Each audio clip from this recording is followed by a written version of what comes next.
Hi everyone! Good morning! I'm back! This is Sam Brusas and welcome back to my YouTube channel. Oh my gosh! This is it guys, pag-uusapan natin ngayon. Tagumpay ng Pilipinas, back-to-back win. Yan ang tatalakayin natin ngayon. But before anything else, hello Philippines and hello beautiful people. Mabuhay! Kamusta kayong lahat? Sana lahat po kayo ay okay at safe ngayong araw na ito. At syempre sa lahat naman ng mga bago nating subscribers dyan, hello po sa inyo lahat. Maraming salamat guys sa pag-subscribe ninyo syempre dito sa channel ko. At syempre sa lahat naman ng makamamasam dyan na laging sumusuporta dito. Araw-araw, lagi-lagi, maraming salamat guys sa inyong lahat. Syempre usapang back-to-back tayo ngayon. Congratulations naman dahil grabe ha, hindi lang isa, dalawa, kundi tatlo, apat ang back-to-back win ngayong taon na to ng Pilipinas sa international pageant. Bukod pa doon yung mga Miss Eco na nakuha natin at saka kung ano-ano pa, mga corona, di ba? So, eto nga, kamakailan lang ay nanalo tayo ng Miss Elite Global kung saan nag-back-to-back tayo dyan. Ay nako, nakakaloka no. So, sumunod ay ang Miss Environment. Na talaga naman sobrang grabe ang galing ng Pilipina dito. At sinundan to ng Miss Grand International. Dito sa Miss Grand, medyo talagang grabe yung tagumpay natin dito kasi kung tutuusin, di ba, hirap na hirap tayong makuha ang corona ng Miss Grand. Imagine ninyo yun, ang dami ng lumalaban na girls, pero lagi lang tayong top 5, lagi lang tayong top 5. Oo, hindi talaga binibigay sa atin ang corona. Pero, etong taon na to, talagang masasabi ko, napakaswerte dahil after nilang maibigay kay CJ Opiasa, kusan ng pinutong sa ulo ng Pilipinas, ang Filipina Beauty Queen natin, ang corona ng Miss Grand, ay pinagkaloob pa sa atin ni Mr. Nawat ang tagumpay na back-to-back, di ba? Kaya masasabi ko, hindi joke ang mag-back-to-back talaga dito sa Miss Grand. At tayo pa lang ang nakagawa no. At congratulations, syempre, di ba? CJ Opiasa at Emma Tiglao na talaga namang masasabi ko, ay nako, hindi biro. And then, syempre, kanina o kagabi, kahapon, isa na namang reyna na lumaban sa international pageant na nagsubok makuha ang back-to-back win. Ito ay wala nang iba kundi si Nikki Buenafe dahil tagumpay ang Pilipinas. Alam mo, hindi ko to inaasahan na ang alam ko ang makukuha ni Nikki Buenafe. Pwede tayong makarating sa top 5 pero parang pili ko first runner-up talaga nila eh. Ganyan din yung naramdaman ko dito kay Emma Tiglao eh. Sabi ko, ay parang first runner-up nila ang ating pambato. Eh kasi knowing nga na ayaw nilang ibigay yung back-to-back. Pero ikinagulat ko dahil binigay ang back-to-back dito sa Face of Beauty International na hindi natin inaasahan. Actually, meron naman akong na parang sabi ko, ay baka manalo tayo back-to-back to. Kasi maganda si Nikki Buenafe. But, naloka lang ako doon sa part na parang, ay talagang totoo binigay. Oo. Di ba? Kung iisipin mo, ang hirap neto eh. Pero ang galing ng Pilipinas dito dahil ayan nga, tagumpay tayo dito sa back-to-back win natin sa Face of Beauty International. Kaya sabi ko, ay job well done ng Pilipinas. Talaga namang masasabi ko na winner, di ba?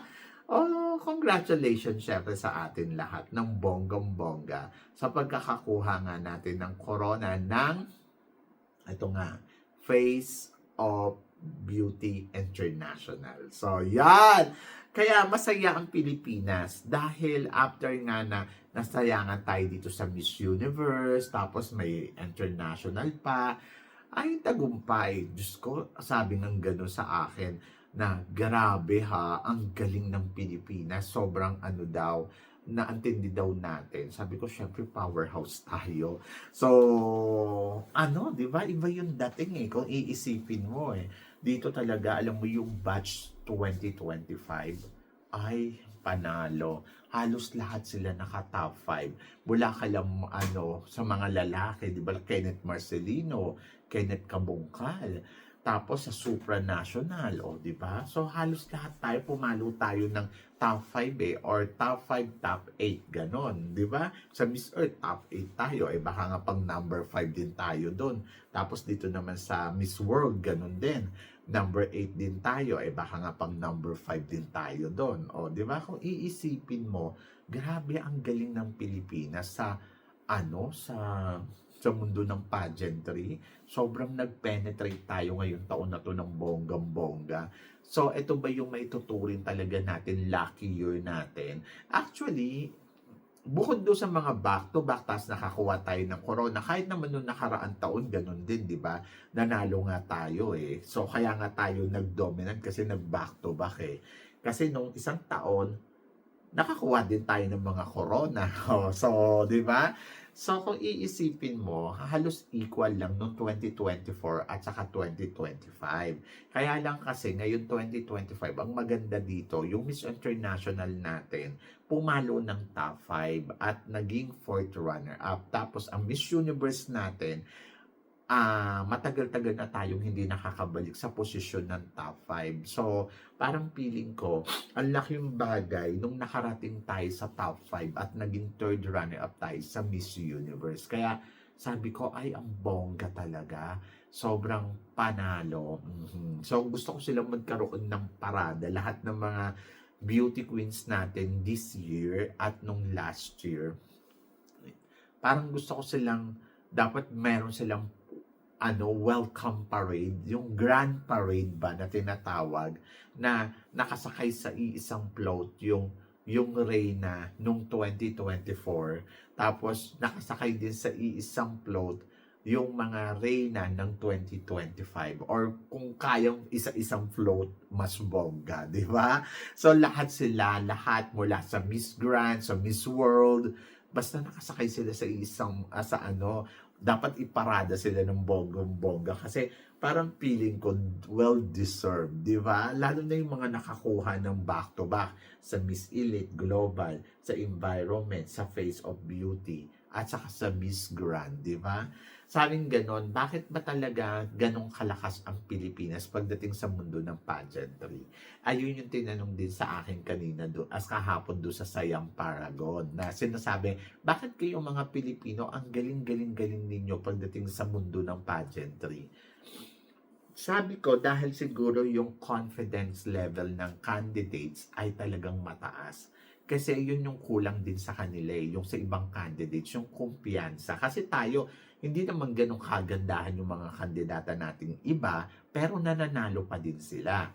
Dahil nga yung kumpiyansa nila sa sarili nila buong-buo. Kumbaga mataas yung anong level nila, yung capacity level, lalo na pagdating kung paano makikipagsabayan. Kasi nga, na-train sila ng todo-todo. So, yung personality nila talagang lumalabas at saka kasama yun sa mga tinitrain sa atin, di ba? So, na dapat buo yung kumpiyansa mo, buo yung tapang mo, and ayun ang meron ng Pilipinas. Plus, diversity na yung mga candidates kasi na pinapadala natin, iba-iba, hindi yung iisang putahe lang. May mestiza, may morena, may black beauty, di ba?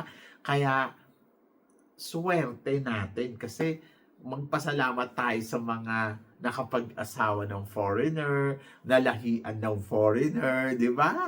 Kasi ang ganda ng combination talaga lalo na pag Philippines, ang ganda. Lumalabas talaga yung beauty. Hindi katulad nung sa Thailand na pag yung parang mas matapang yung dugo nila.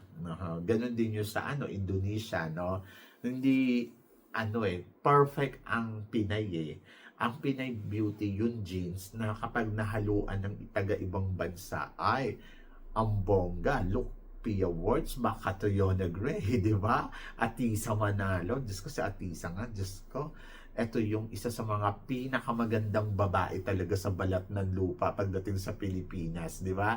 Dapat magkaroon ng remake yon, yung pinakamagandang hayop sa balat ng lupa. I think dapat ang pangatlo nun, di ba, nauna si Gloria Diaz, pangalawa si Rupa Gutierrez. Ngayon, parang feeling ko, Atisa Manalo na dapat ang gumanap nun. Kasi sa totoo lang, siya talaga yung pinakamagandang beauty queens natin ngayon na inilaban natin sa international pageant. Sobra. Siya yung masasabi mo na legit talaga yung ganda niya. Hindi makeup lang. Yung tipong pag dumaan talaga siya sa'yo, mapapawaw ka kasi ang ganda-ganda-ganda-ganda niya. Yon. Kaya sabi ko nga, legit yung beauty talaga ng isang Maria Atisa Manalo.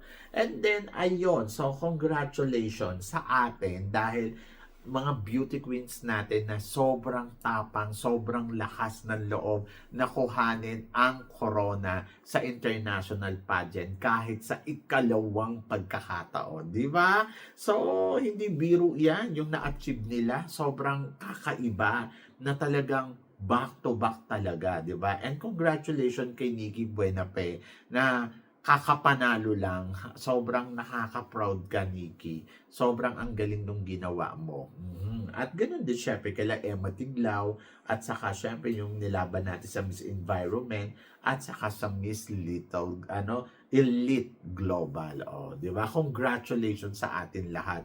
So may karapatan kayong magtaray mga Pilipino kasi maganda tayong lahat. So, ganon. Pero syempre, sana wag naman lumaki yung ulo natin dahil ayun yung na-achieve natin. So, dapat take it easy pa rin at stay humble, di ba? Kasi, syempre, blessing yan ni God sa country natin. Kasi nga, ayun nga, di ba? Niloko tayo sa resulta ng Miss Universe. So, ayan. Binigyan tuloy tayo ng corona ni God. Kaya, thank you, Lord. So, yan. So, kayo guys, ano guys ang masasabi ninyo sa tagumpay na nakuha ngayon ng Pilipinas dito sa mundo ng pageantry? Ang pagiging natin, back to back. So, kayo, anong mako-comment ninyo? Please comment below para at least malaman ko naman kung ano naman ang chika mo dito sa mga tinatalakay natin. Syempre, maraming salamat sa inyong lahat sa support at pagmamahal na binibigay ninyo syempre dito sa channel ko. At sa mga hindi pa nakaka-subscribe, please don't forget to click like and subscribe my channel. At i-click nyo na rin po ang notification bell to more updated syempre sa aking mga chika. Sabi nga ganon, always keep smiling and laban lang. So guys, hanggang dito na lang. Hanggang sa muli nating chikahan. See you tomorrow. Thank you guys.